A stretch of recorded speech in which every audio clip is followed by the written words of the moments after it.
ਹਾਂਜੀ ਵੀਰ ਜੀ, ਗੱਲ ਇਹ ਆ ਕਿ ਕਬੂਤਰ ਅੱਗੇ ਵੀਰਾਂ ਨੂੰ ਵੀ ਵਿਖਾਏ ਆ ਤੇ ਕਬੂਤਰ ਹੁਣ ਵੀਰਾਂ ਨੂੰ ਵਿਖਾਉਣੇ ਆ। ਖਾਸ ਕਰ ਜਿਹੜੇ ਮੇਰੇ ਉੱਚੀ ਵਾਲੇ ਭਰਾ ਨੇ ਉਹ ਵੀ ਵੇਖਣ, ਕਿਉਂਕਿ ਜੌਂਸਰਿਆਂ ਦੇ ਮੋਤੀਆਂ ਵਾਲਿਆਂ ਕਬੂਤਰਾਂ ਦੇ ਉੱਚੀ ਵਾਲੇ ਬੜੇ ਸ਼ੌਕੀਨ ਆ। ਤੇ ਸਾਡੇ ਵੀ ਜਿਹੜੇ ਲੋਕ ਨੇ ਨਾ ਮਾਸ਼ਾਅੱਲਾ ਇਹ ਵੀ ਬਹੁਤ ਸ਼ੌਕੀਨ ਆ ਜੌਂਸਰਿਆਂ ਦੇ, ਚਿੱਟੀਆਂ ਅੱਖਾਂ ਦੇ। ਤੇ ਅੱਜ ਭਾਈ ਇਰਫਾਨ ਦੇ ਮੈਂ ਆਖਿਆ ਕਬੂਤਰ ਤੁਹਾਨੂੰ ਜਾਮਾ ਰਾਹ ਦੇ ਵਿੱਚ ਵਿਖਾਉਣੇ ਆ। ਬਹੁਤ ਅੱਛੇ ਅੱਛੇ ਕਬੂਤਰ ਨੇ ਤੇ ਇਨਸ਼ਾਅੱਲਾ ਅੱਲਾ ਖੈਰ ਕਰੇ ਸ਼ਾਮੀ ਵੀਡੀਓ ਅਪਲੋਡ ਵੀ ਕਰਾਂਗੇ, 2 ਪਾਰਟਾਂ ਦੇ ਵਿੱਚ ਲੋਡ ਕਰਾਂਗੇ। ਅੱਲਾ ਖੈਰ ਕਰੇ ਤੁਸੀਂ ਵੇਖ ਲੈਣੀ ਆ। ਅੱਜ ਤੁਹਾਨੂੰ ਜੌਂਸਰਾ ਕਬੂਤਰ ਕਾਲ ਗੰਬਾ ਵਿਖਾਉਣੇ ਆ ਤੇ ਬਾਕੀ ਇਹਦੇ ਬਾਰੇ ਮੌਲਵੀ ਇਰਫਾਨ ਹੀ ਤੁਹਾਨੂੰ ਦੱਸੇਗਾ ਤੇ ਵੀ ਕੈਸਾ ਇਹ ਕਬੂਤਰ ਉੱਡਿਆ ਵਾ ਤੇ ਕਿੱਥੋਂ ਇਹ ਕਬੂਤਰ ਬਣਿਆ ਵਾ। ਲਾਗੇ ਆ ਵੀ ਕੈਮਰਾ ਮੈਨ। ਆ ਸਭ ਤੋਂ ਪਹਿਲਾਂ ਤੇ ਇਹਦੀ ਅੱਖ ਦਾ ਸ਼ੌਕ ਕਰੋ। ਭਾਈ ਇਰਫਾਨ, ਇਹ ਕਬੂਤਰ ਕਿਸ ਤਰ੍ਹਾਂ ਤੁਹਾਡੇ ਕੋਲ ਆਇਆ ਤੇ ਕਿੱਥੋਂ ਬਣਿਆ ਕੀ ਇਹ ਕਬੂਤਰ ਸਾਡੇ ਕੋਲ ਸੀਗਾ ਜੀ, ਇੱਕ ਵੱਡਾ ਸਿਆਹ ਖਾਦ ਉਹਦੇ ਨਾਲ ਕਬੂਤਰੀ ਲੱਗੀ ਸੀ, ਚੀਨੀ ਬੂਰਿਓ ਆਈ ਸੀਗੀ ਕਬੂਤਰੀ। ਅੱਛਾ। ਇਹ ਕਬੂਤਰ ਸਿਆਹ ਅੱਖਾਂ ਦਾ ਪੱਠਾ ਵਾ। ਅੱਛਾ। ਇਹ 293 ਭਗਵਾਂ ਦੇ ਵਿੱਚ ਉਸਤਾਦ ਆਸ਼ਕ ਦੇ ਕੋਲ ਇਹ 2 ਪੁਆਇੰਟ ਇਹ ਕਬੂਤਰ ਜਿੱਤਿਆ ਹੋਇਆ। ਅੱਛਾ। 293 ਭਗਵਾਂ ਦੇ ਵਿੱਚ 2 ਪੁਆਇੰਟ ਜਿੱਤਿਆ ਹੋਇਆ। ਅੱਛਾ। ਫਿਰ ਉਹਦੇ ਕੋਲ ਅਸੀਂ ਇਹ ਕਬੂਤਰ ਵਾਪਸ ਲੈ ਲਿਆ ਸੀਗਾ। ਇਹਦਾ 200 ਭਗਵਾਂ ਦੇ ਵਿੱਚ 293 ਭਗਵਾਂ ਦੇ ਵਿੱਚ ਆਸ਼ਕ ਉਰਫ ਆਸ਼ਾ। ਆਸ਼ਕ ਉਰਫ ਆਸ਼ਾ। ਹਾਂਜੀ ਆਸ਼ਾ। ਇਹ ਉਹਦੇ ਕੋਲ 2 ਪੁਆਇੰਟ ਯਾਨੀ ਕਿ ਵਧਿਆ। 2 ਪੁਆਇੰਟ ਉਹਦੇ ਘਰੇ ਵਧਿਆ ਹੋਇਆ ਭਗਵਾਂ ਦੇ ਵਿੱਚ। ਅੱਛਾ।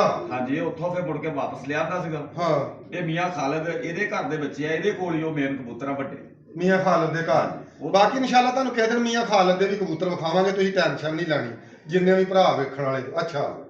ਇਹ ਕਬੂਤਰ ਦੀ ਪਰਵਾਜ਼ ਬਹੁਤ ਆ, ਬੜਾ ਆਊਟ ਕਲਾਸ ਕਬੂਤਰ ਆ ਇਹ। ਹਾਂ। ਬੜੀ ਅੱਛੀ ਪਰਵਾਜ਼ ਕਰਦਾ ਹੈ। ਅੱਛਾ ਜੀ। ਇਹ ਕਬੂਤਰ ਅਸੀਂ ਉਹਦੇ ਕੋਲ ਲਿਆਂਦਾ ਸੀ, ਕੋਈ ਗੱਲ ਬਣ ਗਈ ਸੀ ਉਹਦੇ ਨਾਲ, ਕੋਈ ਮਸਲਾ, ਹਾਂ। ਤੇ ਫਿਰ ਉਹਨੂੰ ਵਾਪਸ ਲੈ ਲਿਆ। ਯਾਨੀ ਵਿੱਚ ਵਸਦੇ ਘਰਾਂ ਚ ਧੂਏ ਦੇ ਨਿਕਲਦੇ ਰਹਿੰਦੇ, ਕੋਈ ਨਹੀਂ ਗੱਲ। ਨਿਕਲਦੇ ਰਹਿੰਦੇ ਆ। ਅੱਛਾ, ਇਹ ਭਾਈ ਲਾਗੇ ਆ ਜਰਾ। ਆ ਤੁਹਾਨੂੰ ਇੱਕ ਕਬੂਤਰੀ ਦਾ ਜੌਂਸਰੀ ਦਾ ਸ਼ੌਕ ਕਰਾਉਣਾ। ਇਹਦੇ ਨਾਲੇ ਬਾਰੇ ਭਾਈ ਇਰਫਾਨ ਨੂੰ ਪੁੱਛਾਂਗੇ ਵੀ ਇਹ ਕਬੂਤਰੀ ਕਿੱਥੋਂ ਬਣੀ ਆ। ਅੱਛਾ, ਇਹ ਅਸਲ ਜਿਹੜੇ ਨਾ ਕੌਡੀਆਂ ਵਾਲੇ ਕਬੂਤਰ ਜਿਹੜੇ ਵਹਿਸ਼ੀ ਪਾਏ ਜਾਂਦੇ ਸੀ ਨਾ ਜੌਂਸਰੇ, ਇਹ ਉਹਨਾਂ ਦੇ ਵਿੱਚੋਂ ਕਬੂਤਰ ਬਣੇ। ਵੇਖੋ ਤੱਕੋ ਮਾਸ਼ਾਅੱਲਾ।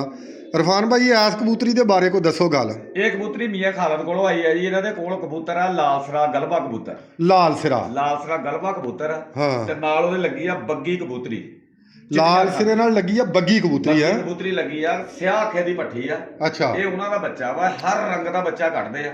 ਹਰ ਰੰਗ ਦਾ। ਚਿੱਟੀ ਅੱਖ ਦਾ ਵੀ ਕੱਢਦੇ, ਕਾਲੀ ਦਾ ਵੀ ਕੱਢਦੇ, ਖੱਟੀਆਂ ਦਾ ਵੀ ਕੱਢਦੇ ਆ। ਅੱਛਾ। ਇਹ ਚਿੱਟੀਆਂ ਅੱਖਾਂ ਦੀ ਸੀਗੀ ਪੱਠੀ ਕੈਂਤਰੀ। ਅੱਛਾ। ਇਹ ਮੈਂ ਲਿਆਂਦੀ ਸੀ ਇੱਥੇ। ਹਾਂ। ਤੇ ਇਹ ਫਿਰ ਮੈਂ ਇੱਥੇ ਰੱਖ ਲਈ। ਅੱਛਾ, ਬਰੇਕ ਵਾਲਾ। ਚਲੋ ਨਹੀਂ ਚੱਲਣ ਦਿਓ। ਅੱਛਾ, ਆਹ ਕਬੂਤਰੀ ਭਾਈ ਇਰਫਾਨ ਇਹ ਕਬੂਤਰੀ ਲੈ ਕੇ ਆਂਦੀ ਆ ਫੈਸਲਾਬਾਦ ਤੋਂ। ਅੱਛਾ। ਫੈਸਲਾਬਾਦ 276 ਝਾਕਾ ਉੱਥੋਂ ਕਬੂਤਰੀ ਲੈ ਕੇ ਆਂਦੀ ਆ। ਆ ਜਿਹੜੀ ਆ। ਹਾਂਜੀ, ਇਹ ਉੱਥੋਂ ਲੈ ਕੇ ਆਂਦੀ ਸੀਗੀ। ਅੱਛਾ। ਤੇ ਉਹਦੇ ਕੋਲ ਕਬੂਤਰ ਆ ਇੰਡੀਅਨ। ਅੱਛਾ। ਉਹ ਬਾਰਡਰ ਤੋਂ ਕਬੂਤਰ ਲੈ ਕੇ ਆਇਆ ਸੀ, ਉਹਨਾਂ ਦੀ ਉਹ ਕਹਿੰਦਾ ਸੀ ਇਹ ਪੱਠੀ ਆ। ਅੱਛਾ। ਕੋਲ ਮੈਂ ਲੈ ਕੇ ਆਇਆ ਸੀ। ਵੇਖੋ ਇਸ ਕਬੂਤਰੀ ਦੀ ਅੱਖ।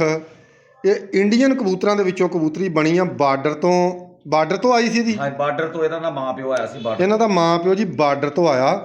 ਚਿੱਟੀਆਂ ਅੱਖਾਂ ਦੀ ਆ, ਹਲਕੇ ਲਾਲ ਤੇ ਛੱਟੇ ਆ, ਕਾਲੇ ਛੱਟੇ ਆ ਤੇ ਜੌਂ ਜੇ ਪਾਏ ਜਾਂਦੇ। ਠੀਕ ਆ। ਤੇ ਪੰਜੇ ਵੀ ਇਹਦੇ ਮਾਸ਼ਾਅੱਲਾ ਤੱਕੋ ਬਰੀਕ ਇਹਦੀਆਂ ਨਾਖਣਾ ਨੇ, ਬਰੀਕ ਲੌਂਦਰਾਂ ਨੇ। ਬਾਕੀ ਕੱਟੇ ਨੇ, ਜੋੜਿਆਂ ਵਾਲੇ ਕਬੂਤਰ ਨੇ।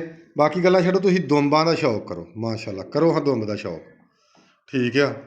ਇਸ ਤੋਂ ਬਾਅਦ ਇੱਕ ਵੀਰਾਂ ਨੂੰ ਹੋਰ ਕਬੂਤਰੀ ਆਪਾਂ ਜੌਂਸਰੀ ਵਿਖਾਉਣੀ ਆ। ਨਾਲੇ ਆਪਾਂ ਭਾਈ ਇਰਫਾਨ ਤੁਹਾਨੂੰ ਇਹ ਸਾਰਾ ਇਹਦੇ ਬਾਰੇ ਦੱਸਦਾ ਹੈ। ਅੱਛਾ ਭਾਈ ਇਰਫਾਨ, ਪਿੱਛੇ ਹੋ ਗਏ। ਇਹ ਜਿਹੜੀ ਭਾਈ ਇਰਫਾਨ ਬਾਰਡਰ ਤੋਂ ਇਹ ਕਬੂਤਰ ਆਏ, ਉੱਥੇ ਕਿਸ ਬੰਦੇ ਕੋਲ ਬਾਰਡਰ ਤੋਂ ਇਹ ਕਬੂਤਰ ਆਏ ਨੇ? ਇਹ ਬੰਦਾ ਉੱਥੇ ਦਾ ਹੈਗਾ ਵਾ ਸੁਭਾਨ ਆ, 227 ਚੱਕ ਦਾ ਮੁੰਡਾ ਵਾ। ਅੱਛਾ। 227 ਸ਼ਮਾਦ ਵਾਲਾ ਆਡਾ ਲੱਗਦਾ 227 ਪਿੰਡ ਨੂੰ। ਅੱਛਾ। ਇਹ ਉੱਥੋਂ ਕਬੂਤਰ ਆਏ ਸੀਗੇ, ਇੰਡੀਆ ਦੇ ਵਿੱਚੋਂ ਲੈ ਕੇ ਆਏ ਸੀਗੇ। ਮੁੰਡਾ ਉਹ ਬਦੂਆਂ ਦਾ, ਉਹਨਾਂ ਦੀ ਉੱਥੇ ਰਿਸ਼ਤੇਦਾਰੀ ਆ। ਅੱਛਾ। ਉਹ ਮੁੰਡਾ ਲੈ ਕੇ ਆਇਆ ਸੀ 76 ਚੱਕ ਦਾ। ਅੱਛਾ। ਮੇਰੀ ਉੱਥੇ ਰਿਸ਼ਤੇਦਾਰੀ ਆ। ਹਾਂ। ਉਹ ਮੈਂ ਫਿਰ ਉਹਦੇ ਕੋਲ ਗਿਆ ਤੇ ਉਹ ਮੈਨੂੰ ਕਹਿੰਦਾ ਵੀ ਤੈਨੂੰ ਇੱਕ ਗਿਫਟ ਦੇਣਾ। ਅੱਛਾ। ਤੇ ਮੈਂ ਉਹਨੂੰ ਕਿਹਾ ਵੀ ਫਿਰ ਜਿਹੜਾ ਸਭ ਤੋਂ ਚੰਗਾ ਵਾ ਖੜਕ ਕੇ ਜਰਾ। ਅੱਛਾ। ਜਿਹੜਾ ਚੰਗਾ ਨਾ, ਹਾਂ, ਵੀ ਦਾਣਾ ਹੀ ਲੈ ਕੇ ਜਾਣਾ। ਹਾਂ। ਉਹਦੇ ਕੋਲੋਂ ਫਿਰ ਮੈਂ ਲੈ ਕੇ ਆਇਆ ਸੀ ਕਬੂਤਰੀ। ਅੱਛਾ। ਹਾਂਜੀ। ਅੱਛਾ ਭਾਈ ਇਰਫਾਨ, ਇਹ ਜਿਹੜਾ ਕਬੂਤਰੀ ਤੁਹਾਨੂੰ ਸਾਨੂੰ ਚਿੱਟੀਆਂ ਅੱਖਾਂ ਦੀ ਵਿਖਾਈ ਆ, ਹਾਂਜੀ। ਇਹਦਾ ਮਾਂ ਪਿਓ ਕਿਸ ਤਰ੍ਹਾਂ ਦਾ ਹੈ? ਇਹਦਾ ਮਾਂ ਪਿਓ ਹੈਗਾ ਸੀਗਾ ਲਾਲ ਦਾਗਾ ਵਾਲਾ ਕਬੂਤਰ ਆ। ਅੱਛਾ। ਕਾਲਡੋਕਾ। ਅੱਛਾ। ਤੇ ਕਬੂਤਰੀ ਜਿਹੜੀ ਆ ਧੌਣ ਤੋਂ ਲਾਲਸਰੀ ਆ। ਅੱਛਾ। ਤੇ ਪੂਛ ਚ ਕਾਲਾ ਬੱਤਰ ਆ ਤੇ ਬਾਕੀ ਸਫੇਦ ਆ। ਉਹ ਕਬੂਤਰੀ ਦੀ ਅੱਖ ਚਿੱਟੀ ਆ। ਅੱਛਾ, ਕਬੂਤਰੀ ਚਿੱਟੀ ਅੱਖ ਦੀ ਆ ਹੈ? ਹਾਂਜੀ। ਅੱਛਾ। ਕਬੂਤਰੀ ਚਿੱਟੀ ਅੱਖ ਦੀ ਆ। ਕਬੂਤਰ ਜਿਹੜਾ ਵਾ ਉਹ ਹੈਗਾ ਬਿਜਲੀਆਂ ਅੱਖਾਂ। ਅੱਛਾ। ਅੱਛਾ। ਹਾਂਜੀ। ਕਬੂਤਰ ਬਿੱਲੀਆਂ ਅੱਖਾਂ ਦਾ ਤੇ ਕਬੂਤਰੀ ਚਿੱਟੀਆਂ ਅੱਖਾਂ ਦੀ ਚਿੱਟੀਆਂ ਅੱਖਾਂ ਦੀ, ਉਹਨਾਂ ਦੀ ਪੱਠੀ ਹੈ। ਅੱਛਾ ਭਾਈ ਇਰਫਾਨ, ਉਹ ਤਾਂ ਆ ਮਨ ਵਾਲੇ ਵੀਰਾਂ ਨੂੰ ਮੈਂ ਸ਼ੌਕ ਕਰਾਉਣਾ ਥੋੜਾ ਜਿਹਾ। ਅੱਛਾ ਇੱਥੇ ਰਹੋ ਇੱਥੇ ਅੱਛਾ ਇਹ ਵੀਰ ਜੀ ਆਹ ਜਿਹੜੀ ਕਬੂਤਰੀ ਆ ਇਹ ਮੀਆਂ ਖਾਲਦ ਦੇ ਮੇਨ ਕਬੂਤਰ ਇਹਦੇ ਕੋਲ ਬਟੇਰਾ ਸੀਗਾ। ਮੇਨ ਕਬੂਤਰ ਬਟੇਰਿਆ ਚੋਂ ਉੱਚੀ ਵਾਲਾ ਜੋ ਉੱਚੀ ਵਾਲਿਆ ਜੋ ਕਬੂਤਰ ਸੀਗਾ। ਨੀਵੀਂ ਵਾਲੀ ਇੱਕ ਡੰਡੇ ਵਾਲੀ ਕਬੂਤਰੀ ਆ। ਅੱਛਾ ਉਹ ਉੱਚੀ ਵਾਲਾ ਕਬੂਤਰ ਸੀਗਾ ਹਾਂ ਤੇ ਨੀਵੀਂ ਦੀ ਉਹ ਡੰਡੇ ਵਾਲੀ ਸੀ। ਇਹ ਉਹਨਾਂ ਦੀ ਭੈਣ ਇਹ ਕਢਾਈ ਸੀਗੀ ਆਹ ਜਿਹੜੀ ਆ ਇਹ ਕਰਾਸ ਦੇ ਵਿੱਚ ਆ ਇਹ। ਅੱਛਾ ਭਾਈ ਰਫਾਨ ਇਹ ਉੱਡੀ ਕਿਸ ਤਰ੍ਹਾਂ ਇਹ ਦੱਸੋ ਤੁਸੀਂ। ਇਹਦੀ ਉੱਡ ਬਹੁਤ ਜ਼ਿਆਦਾ ਵਾ ਬੜੀ ਅੱਛੀ ਪ੍ਰਵਾਜ਼ ਹੈ ਇਹਦੀ। ਹਾਂ ਚੰਗੀ ਪ੍ਰਵਾਜ਼ ਇਹਦੀ ਫੇਰ ਇਹਨੂੰ ਕੱਟ ਦਿੱਤਾ ਸੀਗਾ ਬਹੁਤ ਉੱਡਦੀ ਰਹੀ ਇਹ। ਅੱਛਾ ਹਾਂਜੀ ਬਹੁਤ ਉੱਡਦੀ ਰਹੀ ਸ਼ਾਮ ਦੀਆਂ ਇਹਦੀਆਂ ਪ੍ਰਵਾਜ਼ਾਂ ਸੀਗੀਆਂ ਜਿਹੜੀਆਂ ਖਾਲਦ ਦੇ ਹੱਥ ਤੇ ਸ਼ਾਮ ਦੀਆਂ ਇਹਨਾਂ ਦੀਆਂ ਪ੍ਰਵਾਜ਼ਾਂ ਸੀਗੀਆਂ। ਅੱਛਾ ਤੇ ਫਿਰ ਲਿਆ ਕੇ ਤਾਂ ਮੇਲ ਫਿਰ ਕੱਢ ਦਿੱਤੇ। ਅੱਛਾ ਜਿਹੜਾ ਉਹ ਬਟੇਰਾ ਕਬੂਤਰ ਤੁਸੀਂ ਜਿਹਦੀ ਇਹ ਪੱਠੀ ਆ ਹਾਂਜੀ ਉਹ ਭਾਈ ਖਾਲਦ ਦੇ ਤੁਸੀਂ ਉਹ ਬਟੇਰਾ ਕਬੂਤਰ ਕਿੱਥੋਂ ਲਿਆ? ਉਹ ਮੈਂ ਤਕਰੀਬਨ ਉਹਨੂੰ ਮੇਰੇ ਕੋਲ 20 ਸਾਲ ਹੋ ਗਏ ਉਸ ਕਬੂਤਰਾਂ ਨੂੰ। ਅਜੇ ਵੀ ਹੈਗਾ ਉਹ? ਉਹ ਮੈਨੂੰ ਗਿਫਟ ਦਿੱਤਾ ਸੀ ਮੇਰਾ ਯਾਰ ਦੋਸਤ ਆ ਫੈਸਲਾਬਾਦ ਦਾ ਯਾਸ। ਅੱਛਾ ਯਾਸ ਉਹਨੇ ਦਿੱਤੇ ਸੀ। ਉਥੋਂ ਫੈਸਲਾਬਾਦੋਂ? ਆ ਬੱਚੇ ਲਿਆਂਦੇ ਸੀ ਉਹਦੇ ਕੋਲੋਂ। ਅੱਛਾ ਤੇ ਉਹ ਉਹਦੇ ਮੇਰੇ ਕੋਲ ਬਹੁਤ ਸੀ ਇੱਥੇ ਘਰ ਆ ਤੇ ਫਿਰ ਮੈਂ ਉਹਨਾਂ ਦੇ 2 ਰੱਖ ਲਏ ਸੀ ਬਾਕੀ ਮੈਂ ਸਾਰੇ ਦੇ ਦਿੱਤੇ ਸੀ। ਉਹ ਮੇਰੇ ਕੋਲ ਯਾਨੀ ਕਿ ਇਹ ਕ੍ਰਾਸ ਦੇ ਵਿੱਚ ਬਣੀ ਹੈ, ਨੀਵੀਂ ਦਾ ਤੇ ਉੱਚੀ ਦਾ ਕ੍ਰਾਸ ਇਹ ਲੱਗਾ। ਉੱਡ ਬਹੁਤ ਇਹਨਾਂ ਦੀ ਜਦੋਂ ਛੱਡੋ ਤੇ ਜਾ ਕੇ ਸਮਾਨ ਚ ਖਲੋ ਜਾਂਦੇ ਆ ਉਹਦੇ ਆਣਾ ਇਹਨਾਂ ਨੂੰ ਗੋਲੀ ਦੀ ਵੀ ਲੋੜ ਨਹੀਂ ਕੋਈ। ਹਾਏ ਹਾਏ ਅੱਛਾ ਵੀਰ ਜੀ ਆ ਕ੍ਰਾਸ ਦੀ ਮਾਦੀ ਆ ਬਟੇਰਾ ਕਬੂਤਰ ਉੱਚੀ ਵਾਲਿਆਂ ਚੋਂ ਤੇ ਨੀਵੀਂ ਵਾਲਿਆਂ ਚੋਂ ਨਾਲ ਮਾਦੀ ਕਿੰਜ ਦੀ ਲੱਗੀ ਸੀ? ਮਾਦੀ ਉਹਦੇ ਮਾੜੇ ਮਾੜੇ ਛੇਮਾ ਹਾਂ। ਤੇ ਲਾਲਚੀਨ ਬੱਗੀ ਆ ਚਿੱਟੀਆਂ ਅੱਖਾਂ ਦੀ। ਅੱਜ ਦੇ ਕਬੂਤਰ ਵਾਲੀ ਭੈਣ ਆ ਸੰਗੀ ਵਾਲੀ। ਅੱਛਾ ਇਹਦੀ ਮਾਂ ਹਲੇ ਆ ਗਈ ਤੁਹਾਡੇ ਕੋਲ? ਹੈਗੀ ਮਾਂ ਵੀ ਹੈਗੀ ਪਿਓ ਵੀ। ਪਿਓ ਵੀ ਹੈਗਾ ਹੈ? ਹਾਂਜੀ, ਮਾਂ ਵੀ ਅੱਛਾ ਇਹ ਬਟੇਰਿਆਂ ਚੋਂ ਕ੍ਰਾਸ ਬਣੀ ਆ ਮੈਂ ਤੁਹਾਨੂੰ ਇਹਦਾ ਇਹਦਾ ਸ਼ੌਕ ਕਰਾਉਣਾ। ਭਰਾ ਸਾਡੇ ਕਿਸੇ ਯਾਰ ਸੱਜਣ ਕੋਲ ਦੂਸਰ ਦੇ ਵਿੱਚ ਰਾਤ ਨੂੰ 11 ਵਜੇ ਕਿਸੇ ਨੇ ਪਿੰਡ 'ਚ ਹੀ ਫੜ ਲਿਆ ਸੀ। ਅੱਜ ਕੱਲ ਬੰਦੇ ਬੋਲਦੇ ਨਹੀਂ ਕਿ ਲੇਕਿਨ ਉਹਨਾਂ ਨੇ ਫੜ ਲਿਆ ਸੀਗਾ। ਉਹਨਾਂ ਨੂੰ ਦਿੱਤਾ ਸੀ ਉਡਾਉਣ ਵਾਸਤੇ ਕਬੂਤਰ ਦਿੱਤਾ ਸੀ ਬੱਚੇ ਕਢਾਉਣ। ਉਹਨਾਂ ਨੇ ਆਪਣੇ ਘਰ ਦੀ ਕਬੂਤਰੀ ਲਾ ਕੇ ਬੱਚੇ ਕਢਾਏ ਹਾਮਦ ਨੇ। ਉਹਨੇ ਬੱਚੇ ਗਾਂ ਦਿੱਤੇ। ਉਹਨਾਂ ਦਾ ਬੱਚਾ ਭਰਾ ਇਹਨਾਂ ਦਾ ਵੀ ਦੂਸਰ ਦੇ ਵਿੱਚ ਰਾਤ ਨੂੰ 11 ਵਜੇ ਅਸਲਮ ਨੇ ਫੜ ਲਿਆ ਸੀ। ਦੁਸਰ ਚ ਦੂਸਰ ਦੇ ਵਿੱਚ ਜੇਠ ਦੇ ਵਿੱਚ 11 ਵਜੇ ਰਾਤ। ਆ ਜਾ ਵੀਰ ਕੈਮਰਾਮੈਨ ਆ ਵੀਰ ਜੀ ਆਹ ਵੇਖੋ ਮਾਦੀ ਉੱਚੀ ਦਾ ਤੇ ਨੀਵੀਂ ਦਾ ਕ੍ਰਾਸ ਜੋ ਬਟੇਰਿਆਂ ਕਬੂਤਰਾਂ ਦੇ ਵਿੱਚੋਂ ਇਹ ਮਾਦੀ ਬਣੀ ਆ ਤੇ ਸ਼ਾਮ ਤੱਕ ਇਹਨਾਂ ਦੀਆਂ ਪਰਵਾਜ਼ਾਂ ਦੁਸਰ ਦੇ ਵਿੱਚ ਵੀ ਇਹ ਕਬੂਤਰ ਯਾਨੀ ਕਿ ਪਹਿਲੇ ਦਿਨ ਉੱਡ ਕੇ ਦਿਹਾੜੀ ਕਰਕੇ ਜਦੋਂ ਮੋੜ ਪੈਂਦਾ ਉਹਨੂੰ ਦੁਸਰ ਆਂਦੇ। ਮੈਂ ਖਾਸ ਕਰ ਆਪਣੇ ਉੱਚੀ ਵਾਲੇ ਭਰਾਵਾਂ ਨੂੰ ਦੱਸਣਾ ਜਿਹੜੇ ਸਾਡੇ ਨੀਵੀਂ ਵਾਲੇ ਵੀਰ ਨੇ ਉਹਨਾਂ ਨੂੰ ਤੇ ਪਤਾ ਇਸ ਗੱਲ ਦਾ।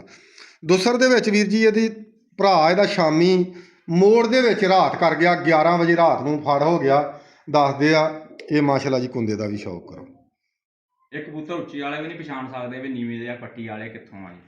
ਫਰਕ ਛਿਆ ਪੂਰੇ ਸਾਲ। ਇਹ ਵਾਕਿਆ ਹੀ ਵੀਰ ਜੀ ਗੱਲ ਇਹ ਵਾ ਵੀ ਯਕੀਨ ਕਰਕੇ ਜਦੋਂ ਐਸੀ ਮਾਦੀ ਬਣੀ ਆ ਕਿ ਇਹ ਵਾਕਿਆ ਹੀ ਗੱਲ ਇਹ ਵਾ ਕਿ ਉੱਚੀ ਵਾਲਿਆਂ ਦੇ ਵਿੱਚ ਵੀ ਇਹਨਾਂ ਨੂੰ ਤੁਸੀਂ ਪਛਾਣ ਨਹੀਂ ਸਕਦੇ। ਅੱਛਾ ਇਹ ਉੜਦੇ ਮੀਆਂ ਖਾਲ ਉੱਚੇ ਆ? ਬੰਦ ਉੜਦੇ ਆ ਜੀ। ਅੱਛਾ ਸਾਹਮਣੇ ਉੱਡਦੇ ਆ ਉੱਚੇ। ਕਹਿੰਦੇ ਜਦੋਂ ਉੱਤੋਂ ਨਿਕਲਣਾ ਫੇਰ ਵੀ ਗੋਲ 'ਚ ਨਿਕਲਦੇ। ਅੱਛਾ ਜਦੋਂ ਨਿਕਲਣਾ ਉਦੋਂ ਵੀ ਗੋਲ ਹੀ? ਇਹਨਾਂ ਦੇ ਭੈਣ ਭਰਾ ਕਿਸੇ ਮੈਂ ਯਾਰ ਦੋਸਤ ਨੂੰ ਦਿੱਤੇ ਆ ਉਹਨਾਂ ਕੋਲ ਉੜਦੇ ਆ ਜਿੱਤੇ ਵੀ ਆ ਮੋਹਰਾਂ ਵੀ ਲਵਾਈਆਂ ਜਿੱਤਦੇ ਵੀ ਆ ਲੇਕਿਨ ਉਹਨਾਂ ਕੋਲ ਪਛਾਣ ਨਹੀਂ ਹੁੰਦੇ ਕਿਹੜੇ ਆ ਲੇਕਿਨ ਦੱਸਣਾ ਕਾਹਦੋਂ ਨਾਮ ਕਾਹਦੋਂ ਲਾ ਕਰਨਾ। ਹਾਂ ਅੱਛਾ ਵੇਖ ਲਓ ਵੀਰ ਜੀ ਗੱਲ ਆ ਇਹ ਕਰਾਸਾਂ ਦੇ ਵਿੱਚ ਵੀ ਉੜਦੇ ਆ। ਅੱਛਾ ਹੋਰ ਵੀ ਕਿਸੇ ਭਰਾ ਨੂੰ ਦਿੱਤੇ ਆ ਨਾਂ ਤੇ ਲੈਣਾ ਨਹੀਂ ਚਾਹੁੰਦੇ ਲੇਕਿਨ ਬਹੁਤ ਸਾਡੇ ਪਾਕਿਸਤਾਨ 'ਚ ਅੱਜ ਕੱਲ੍ਹ ਕਰਾਸ ਵੱਜੇ ਆ। ਬਹੁਤ ਸਾਰੇ ਉੱਚੀ ਵਾਲਿਆਂ ਵੀਰਾਂ ਨੇ ਕਰਾਸ ਕੀਤੇ ਆ। ਇਹ ਕਰਾਸ ਦੇ ਵਿੱਚ ਬਣੇ ਤੇ ਲਾਜਵਾਬ ਇਹ ਕਬੂਤਰ ਉੱਡੇ ਆ ਜੀ। ਲਾਜਵਾਬ ਕਰਾਸਾਂ ਦੇ ਵਿੱਚ ਅਜੇ ਵੀ ਪਾਕਿਸਤਾਨ ਦੇ ਵਿੱਚ ਇਹ ਕਬੂਤਰ ਉੱਡ ਰਹੇ ਆ ਲੇਕਿਨ ਨਾਂ ਨਹੀਂ ਅਸੀਂ ਲੈਣਾ ਚਾਹੁੰਦੇ ਕਿੱਥੇ ਉੱਡ ਰਹੇ ਆ। ਠੀਕ ਆ ਕਿਸੇ ਦੋਸਤ ਨੇ ਖੜੇ ਆ ਅੱਲਾ ਉਹਨੂੰ ਤੰਦਰੁਸਤੀ ਸਿਹਤ ਦੇਵੇ ਤੇ ਮਜ਼ੇ ਵਾਲੀ ਗੱਲ ਆ ਵੀ ਜਿੱਤਣ ਵੀ ਡੇ ਆ। ਠੀਕ ਆ ਤੇ ਘੱਟ ਕਬੂਤਰ ਇੰਜ ਦੇ ਬਣਦੇ ਆ। ਬਾਕੀ ਵੀਰ ਜੀ ਦੁਆਵਾਂ ਯਾਦ ਰੱਖਿਓ। ਅੱਜ ਦੀ ਇੰਨੀ ਕੁ ਵੀਡੀਓ ਜਿਹੜੀ ਹੈ ਸਾਡੀ ਕਬੂਲ ਕਰਿਓ ਤੇ ਇਨਸ਼ਾਅੱਲਾ ਅੱਗੋਂ ਨਵੀਂ ਵੀਡੀਓ ਨਾਲ ਭਰਾਵਾਂ ਨੂੰ ਮਿਲਾਂਗੇ। ਲਵ ਯੂ ਹੋ ਗਿਆ ਜੀ।